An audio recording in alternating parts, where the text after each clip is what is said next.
So it's quality plus attitude. Is there anything else that good customer service takes up? Yeah. See, good customer service is also about removing these things called hurdles and hassles. These are little things to us, but assume these littlest of things add up to huge hassles for our customers. Think about Chick-fil-A again. What if Chick-fil-A, when I went to go refill my pop, what if they required that I show my receipt to get a free pop refill? See, that would create an artificial hurdle or hassle for me, the customer. Now, you might say, well, Steve, come on, that way you can keep people from getting free refills with a pop they got yesterday. Are we really that cheap? Are we really that crazy? We're going to treat all of our customers poorly just to catch that one guy out of 500 who's going to try to cheat us. See, even minor hurdles can frustrate a happy customer or enrage an already stressed out customer. So we've got to work to remove these little tiny hurdles and hassles. And these are tiny to us, right?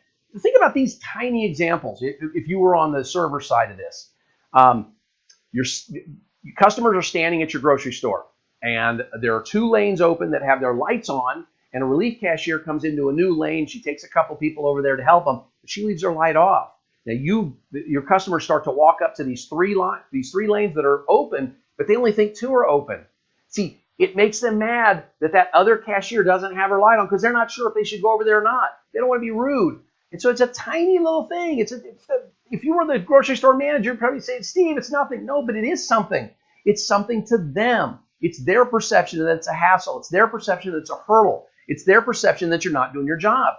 For example, let's say that I get all the way through the cashier line. I'm at the cashier. They're ringing up my purchases, and I noticed something was priced too high. As they rang it through, I show them the ad. Right? I show the cashier their ad from their own store. And she has to call the manager to get an override. See, that is a tiny example, but we have just now artificially created a hassle, artificially created a hurdle when we should simply give that cashier the rights to override prices on her own. And if you can't trust her to do overrides, then why are you trusting her to talk to your customers at all?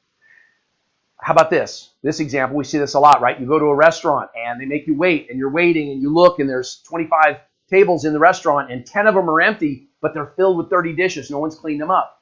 You've got dirty and empty tables in plain view while customers are waiting for a seat. Again, tiny. But Steve, we're busy. That's okay. The customer doesn't care. The customer sees that you're not doing your job. It's a tiny thing to us on the service side. It's a huge thing to the customer. Again, the little things matter. Things like an empty water glass. Well, empty water glass is sitting at the table and it's there for the entire meal and no one came to fill it up. These are tiny, but all of these things add up. How about not knowing where to go in a new place, right? So it's your first time to a new restaurant, your first time into a hotel, whatever, and it's not clear where the front desk is. See, to you and your team, all of these examples might be laughable or easily explainable, but to your customers, they are artificial hurdles and hassles, and they put customers in a different mood than you want them. So control the touch points. And by the way, the customer experience is exactly what your customer says it is.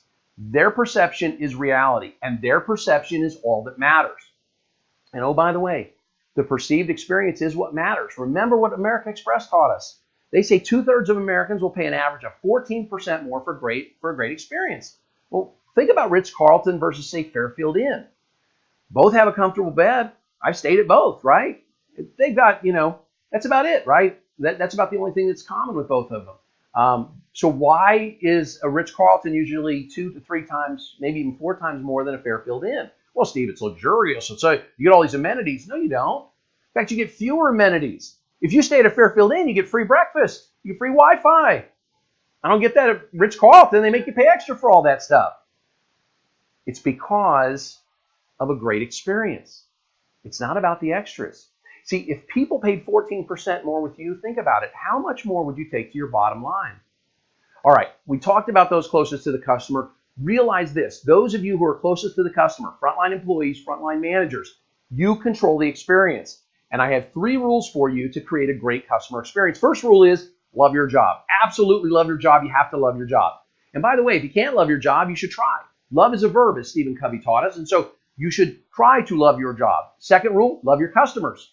And third rule is if you can't comply with rules 1 and 2, then you need to get a new job. You really do. You should not be dealing on the front line. You should not be dealing with customers if you can't, 1, love your job, and 2, love your customers. Now, frontline employees, I want you to be aware of your surroundings. I want you to be aware of your customers at all time because believe it or not, you can actually be too helpful. Think about it. Would you ever interrupt two customers who are having a private conversation with a question like, are you finding everything okay? Let's say it's you work at a department store and two people are standing by the shoes and they're talking to each other and they're in a private conversation. Would you walk right up to them and ask them, would you interrupt? Are you finding everything okay? No, you wouldn't, right? But some of you do interrupt and you're not even realizing it, and it's not good. For example, the most personal form of communication for most people today is actually texting.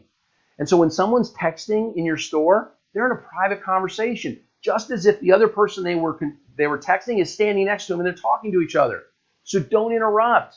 Be aware of the customer, okay? And realize this, needy customers will give signs, right? They'll use their eyes, they'll look around, they're lost, they're looking for help. You don't have to try to help everyone. It's all about being genuine, and it's about being authentic. See, awareness also means knowing how to say things and understanding that how you say things is often more important than what you say. For example, you've got a needy customer, and the needy customer says, I'm looking for blue widgets.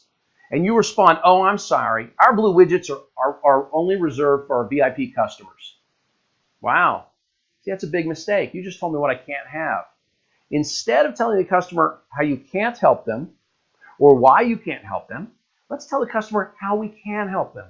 So same situation, needy customer says, I'm looking for some blue widgets. Your response should be, excellent. All I need is a little bit of information from you and you'll become a VIP customer eligible to purchase blue widgets.